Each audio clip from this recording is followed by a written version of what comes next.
Olá, eu sou o Eduardo Moreira, eu tenho um canal do YouTube, é muito fácil, é Eduardo Moreira.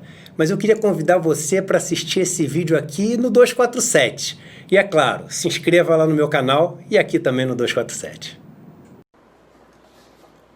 Olá, bom dia! Bem-vindo a mais um vídeo aqui do nosso canal.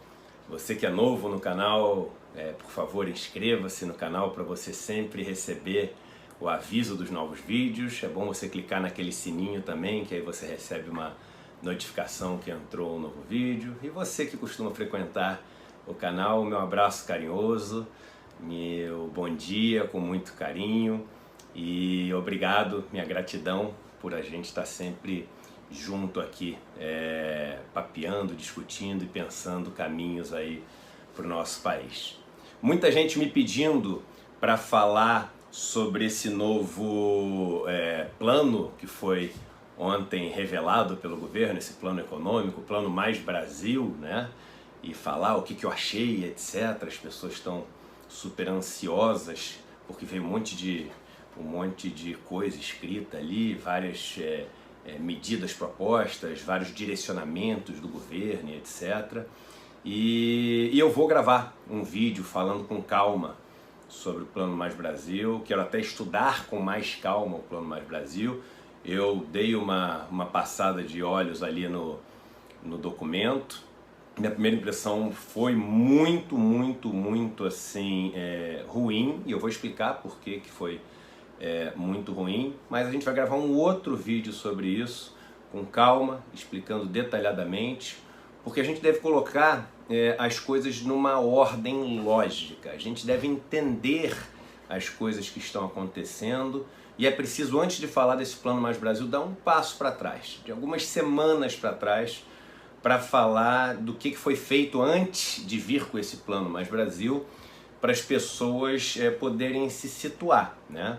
E as pessoas poderem entender como funciona uma estratégia de implementar um plano como esse, que é um plano super danoso para a população mais pobre brasileira, muito danoso para a população mais trabalhadora, para a população trabalhadora brasileira, e entender como é que o governo prepara, né, toda a situação, prepara as expectativas para vir com um plano desse, e o plano ter uma aceitação grande entre as pessoas. Tudo é feito planejado, gente. Não se iludam, não imaginem que as coisas caem do céu, cada um tem uma vontade ali, joga as coisas. E entender como essa estratégia é feita, entender como esse plano é montado, entender como a manipulação das expectativas acontece, é muito importante para você poder pensar assim de uma forma mais racional, mais lógica, mais fundamentada, mais sólida sobre essas questões.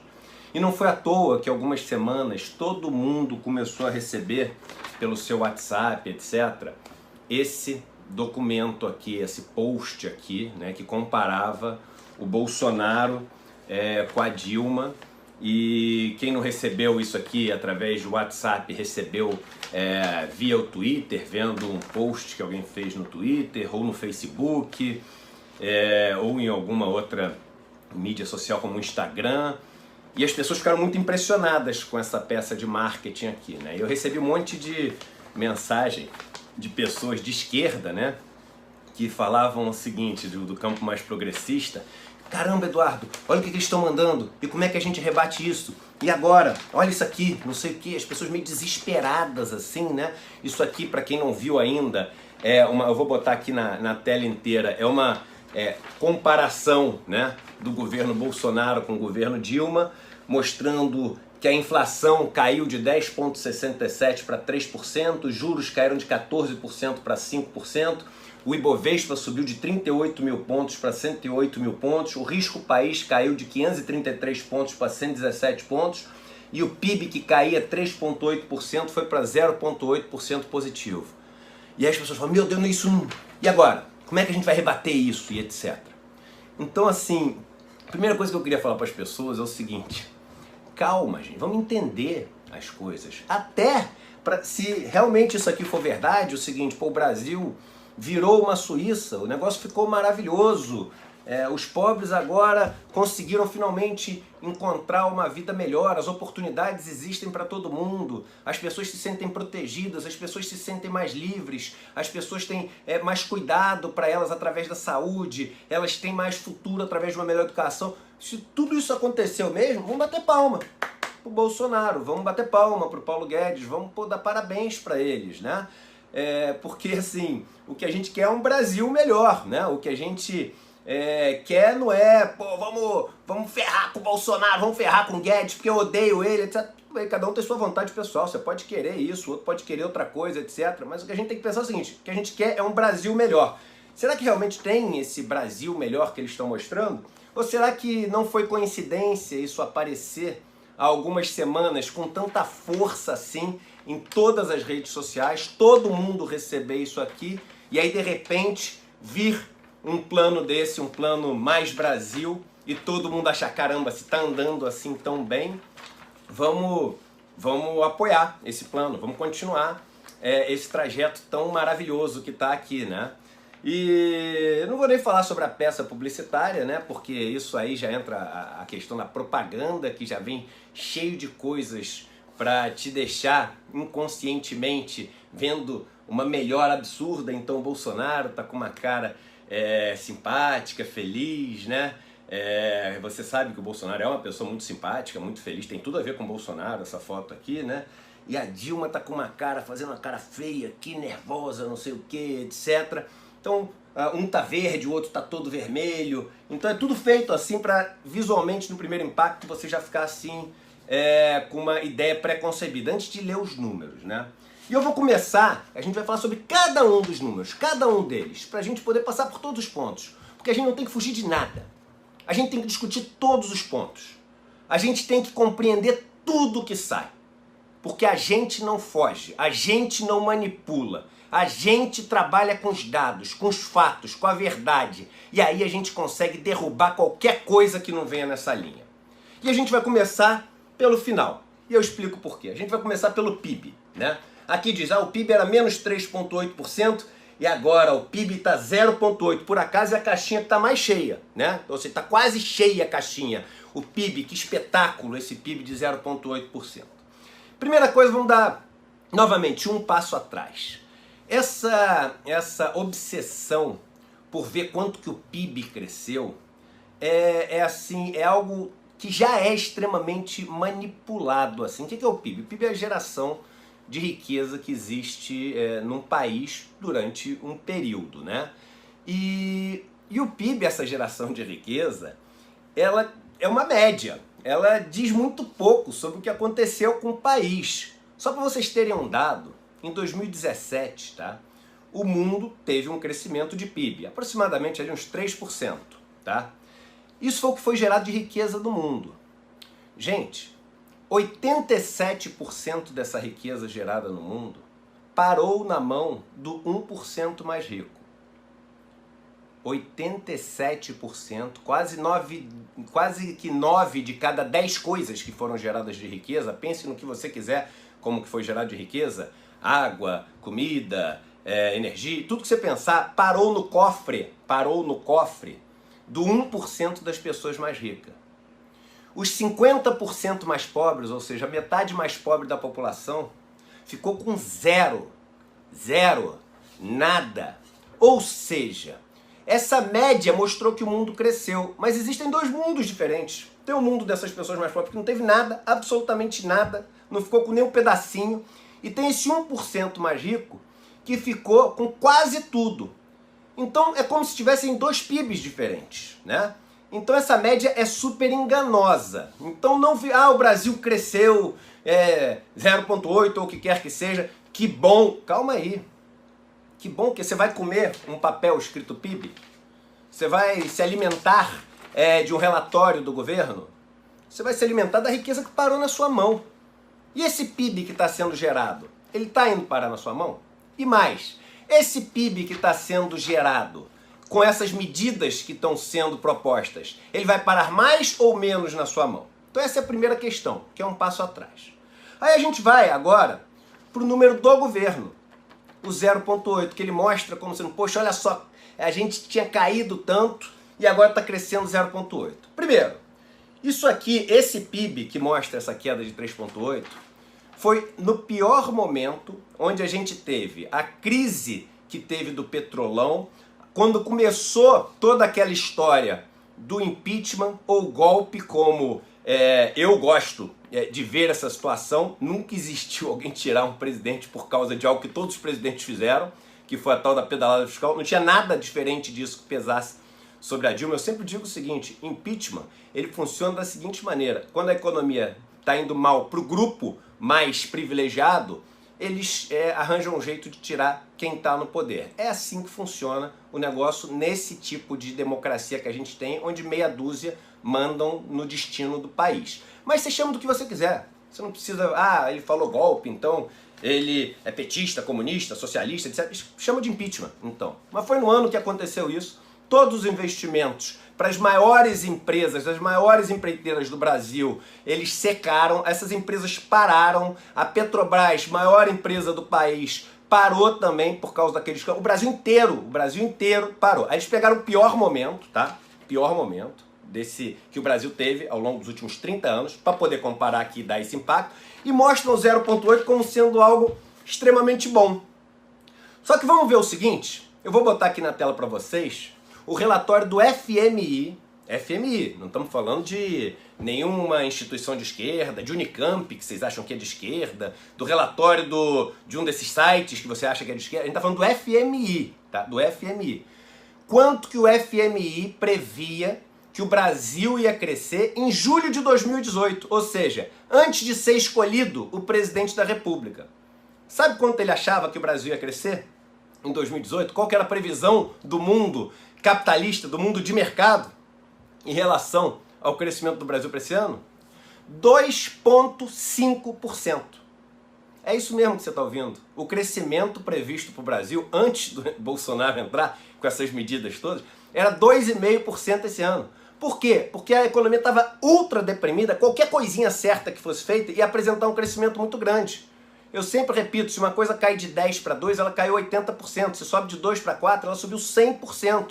Então o efeito base é muito importante para aparecer um crescimento grande. Então qualquer coisa que fosse feita certa esse ano ia fazer o Brasil crescer muito, porque ia comparar com uma coisa muito ruim, que é a sequência que você teve desde lá de 2015, quando é pego aqui, até os anos seguintes, os anos do Temer também, que tudo deu errado lá nos anos do Temer, em termos de crescimento e de economia, de desemprego, etc e tal. E aí, ou seja, o FMI prevê 2,5%.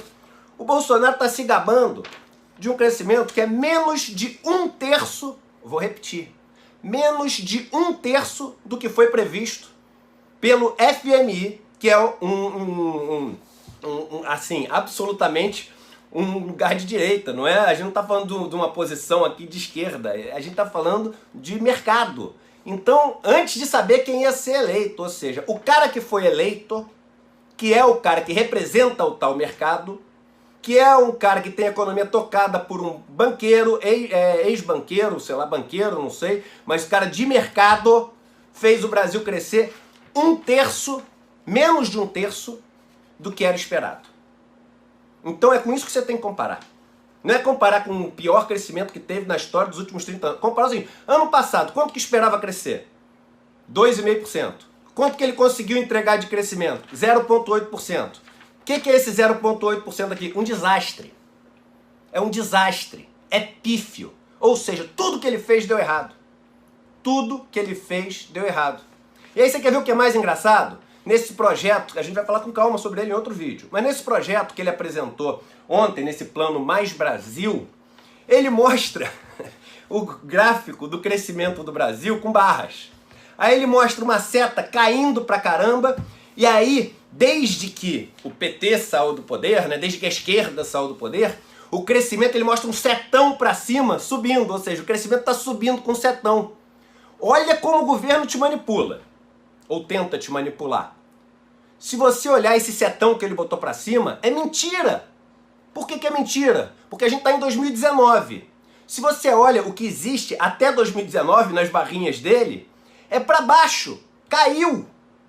Caiu. E ele bota uma seta pra cima. Olha como é leviano fazer isso. É leviano. A seta é pra baixo. O crescimento, ele caiu e ele tá botando uma seta para cima. Por quê? Ele botou 2020, 2021 lá para cima. Pô, aí é mole, né? O que não aconteceu ainda eu boto lá para cima e boto a setinha pro lado que eu quiser. Então, duas mentiras. Primeiro, que isso aqui é bom, isso é menos de 1/3 do que era previsto para um país que já estava muito mal, ou seja, isso é detestável, deplorável. E a setinha que você vai ver no gráfico desse Plano Mar Brasil é mentira, porque a seta é para baixo e eles botaram a seta para cima. Então são dois absurdos totais esse negócio, duas mentiras. Segunda coisa, vamos pular que a gente não precisa ir na ordem, que é outra coisa que eu sei que as pessoas mais se interessam assim. Ibovespa, ele põe 2015, 38 mil pontos, contra Bolsonaro, 108 mil pontos. Mentira! Mentira! E além de ser mentira, uma comparação falsa. Primeiro, que 38 mil pontos não foi em 2015. 38 mil pontos foi em 2016. Então é mentira. É mentira. Se está escrito 2015 e 38 mil pontos, é mentira. Segunda coisa, ele pegou o pior momento de todos da história da Bolsa dos últimos anos e colocou para comparar com o melhor momento da Bolsa de todos os tempos da história da Bolsa. Antes de falar, um passo atrás novamente, a Bolsa não quer dizer que as coisas melhoraram. Primeiro que você não tem nem ação, você que está ouvindo esse vídeo. Né? A maior parte de vocês que estão ouvindo esse vídeo não tem nem ação. Então, tem gente que não tem nem ação. Ah, a Bolsa subiu, que bom, não sei o quê. Segundo o seguinte, a Bolsa, ela só mostra o seguinte, quanto valem as empresas. E as empresas podem estar valendo mais, porque a economia está bem, está distribuindo recursos e etc. E as coisas estão todas boas, saudáveis. Mas as empresas podem estar valendo mais simplesmente porque a lucratividade delas está aumentando. E a lucratividade delas pode estar aumentando em cima de uma margem muito maior, ou seja, o dono está ficando com todo o lucro da empresa e cada vez mais os trabalhadores não estão ficando com nada. Eu gosto de falar o seguinte, em 2017 os bancos demitiram quase 20 mil pessoas, ou seja, foi um desastre para as pessoas que trabalhavam para os bancos, aumentou o desemprego, tudo que você puder imaginar por causa dos bancos, o juro que ele cobrou das pessoas foi monstruoso, o cheque especial, o cartão de crédito arruinou a vida de um monte de gente e as ações dos bancos subiram pra caramba. Eu fico imaginando as pessoas falando, que bom, olha só como as ações dos bancos subiram pra caramba, e aquilo subiu em cima da ruína da vida delas. Então isso, usar só o índice da Bolsa como um termômetro, é um erro tremendo, e eu já gravei vídeo sobre isso. Segundo o seguinte, se você for pegar, por exemplo, o melhor ponto de 2015, tá, da Bolsa, ele foi em torno de 57 mil pontos. Se você for pegar, que foi em maio de 2015, em maio de 2015, a Bolsa estava em 57 mil pontos. Em maio de 2019, a Bolsa estava em 90 mil pontos. Aí você fala, poxa, mas subiu de 57 mil pontos para 90 mil pontos. Só que aí você não faz uma coisa que ele também não faz aqui. Aí vem a mentira, a manipulação. Você tem um negócio no Brasil que é o seguinte, o custo do dinheiro, o custo de oportunidade, tem uma taxa de juros no Brasil. Ou seja, 57 mil pontos em 2015 não vale a mesma coisa do que 57 mil pontos em 2019. Porque 100 mil reais em 2015 não compram as mesmas coisas que 100 mil reais em 2019. Você tem que atualizar o valor do dinheiro. Todo mundo sabe isso. Você tem que corrigir o valor do dinheiro. E se você for pegar o valor de 2015, naquele momento caótico, que 2015 foi um ano caótico, da Bolsa de 57 mil pontos, e corrigir pela Selic, aqui ó, vou botar aqui no gráfico da Selic, eu fiz esse cálculo aqui, corrigir, tá lá no cálculo, essa calculadora de renda fixa, você tem vários calculadores de renda fixa que atualizam os números pelo CDI de um prazo para o outro. Sabe quanto que valeria hoje? 85 mil pontos. Então assim, de maio de 2015 para maio de 2019, que é quando a gente foi de 85 mil pontos para 90 mil pontos. 84 mil, não sei o que, para 90 mil pontos. Ou seja, a Bolsa está mais ou menos no mesmo lugar. Mesmo não sendo um termômetro, a Bolsa corrigindo o valor no tempo está mais ou menos no mesmo lugar. Ou seja, balela, mentira. E o pouquinho que foi, não caiu nada para você. Que você não tem nem ação e isso é motivo, o único motivo disso é que a lucratividade das empresas aumentou em cima de salários menores para os trabalhadores, em cima de uma reforma da Previdência que faz com que para frente também a mão de obra seja cada vez mais barata, em cima de uma reforma trabalhista que vai fazer com que a mão de obra seja cada vez mais barata para frente, em cima dessa uberização do trabalho que faz com que a produtividade fique cada vez mais na mão dos donos, ou seja, só em cima de motivo ruim, e mesmo assim não subiu muito.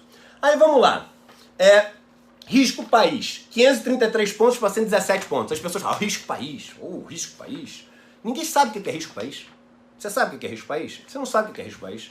Se você é um cara que sabe um pouquinho mais, você vai repetir. Ah, é o CDS de 5 anos. Você sabe o que é CDS? Aqui na fonte vem escrito, fonte, CDS. Pô, o cara escreve ainda fonte CDS. Uma burrice enorme, porque não é fonte CDS. Isso aqui é a definição do risco país. O que quer dizer CDS? Credit Default Swap. O que é Credit Default Swap? Quer dizer assim, default quer dizer quando uma empresa não honra os seus vencimentos, não honra as suas dívidas. Isso é um default na linguagem do mercado financeiro.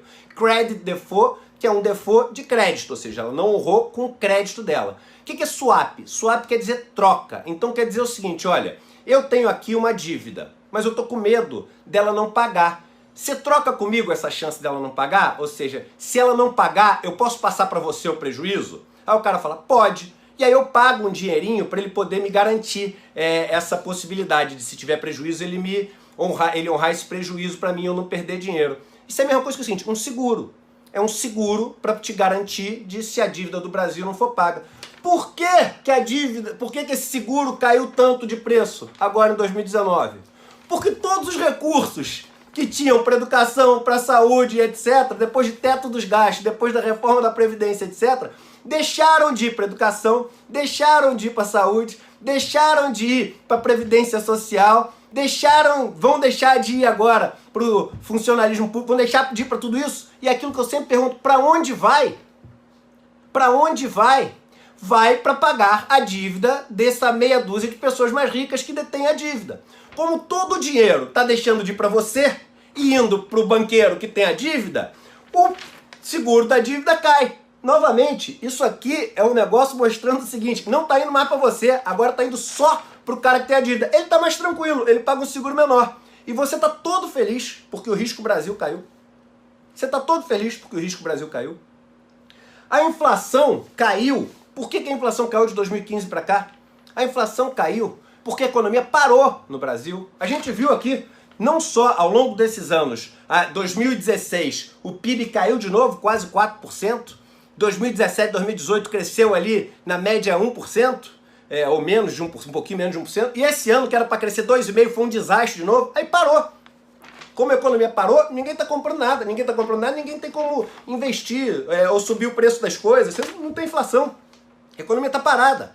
Não sei se você sabe, mas meta de inflação, ela tem um teto e um piso, ou seja, abaixo desse piso, o Banco Central não quer também que exista inflação, porque significa que as coisas estão muito paradas, muito ruins, etc. Então o que acontece? Essa inflação que estava 10,67 caiu para 3%, ela o tempo inteiro está ficando abaixo do que as pessoas queriam, ou seja, a economia não está andando, não está indo para lugar nenhum. Aí o Banco Central, o que ele faz? Ele começa a cair juros, mas pelo motivo que é o seguinte, cara, vou tentar reviver o morto de algum jeito, vou dar adrenalina, vou fazer massagem cardíaca, vou fazer tudo. E como nesse modelo do tripé macroeconômico que a gente tem, né, que é o regime de meta de inflação, o câmbio flutuante e a tal da responsabilidade fiscal, né, é o superávit fiscal, o que ele faz? Sobra como instrumento dele baixando juros, baixando juros. E baixou os juros, por isso que os juros caem de 14% para 5%, também pelo motivo ruim, porque a economia está absolutamente parada. E eu sempre digo que os 14% é um absurdo, que a gente não tinha que ter 14% também. A gente sempre teve esses juros altos porque sempre teve banqueiro, sempre teve. E agora tem, antes teve, sempre teve. Dono de banco ou grande executivo de banco como presidente do Banco Central. Quase todos ao longo dos últimos 30 anos, dono de banco. Então, poxa, ficamos um tempão com uma taxa de juros muito mais alta do que precisava. Caramba! E quanto custou esse negócio? Vários trilhões. Vários trilhões, isso, de dívida. Vários trilhões. Mas trilhões saíram da onde? Dos impostos. Os impostos saíram da onde? Seu. Isso mesmo, do consumo, principalmente, porque o consumo no Brasil é quase 50% da carga tributária. Já gravamos outro vídeo sobre isso. Então, também, inflação e juros pelo motivo ruim. Então, não tenham medo de entender os números. Por quê? Se forem números que mostram que o Brasil está indo para o caminho que a gente sempre sonhou, um caminho de liberdade, de cultura, de educação, de saúde, um caminho das pessoas serem mais felizes, das pessoas serem mais parceiras, mais solidárias, mais amigas, um caminho de investimento, sim, de empreendedorismo, de tudo isso, de financiamento mais barato para as pessoas que não têm acesso ao capital, vamos bater palma, mas não é por isso. Não tenham medo disso aqui. Isso veio antes para te enganar, para te manipular, para você achar uma coisa que não é. e achando uma coisa que não é, ser a favor de um plano que é deplorável, que consolida esse modelo injusto que a gente tem no país e que vai fazer com que as coisas fiquem muito mais difíceis de consertar lá na frente. Então, antes da gente falar sobre o Plano Mais Brasil, vamos entender isso aqui que o governo mostrou, e a gente não tem medo de fazer entender. A gente não tem medo de analisar cada um desses números. A gente não tem medo de derrubar essas mentiras que tentam contar. Um abraço e até o próximo vídeo.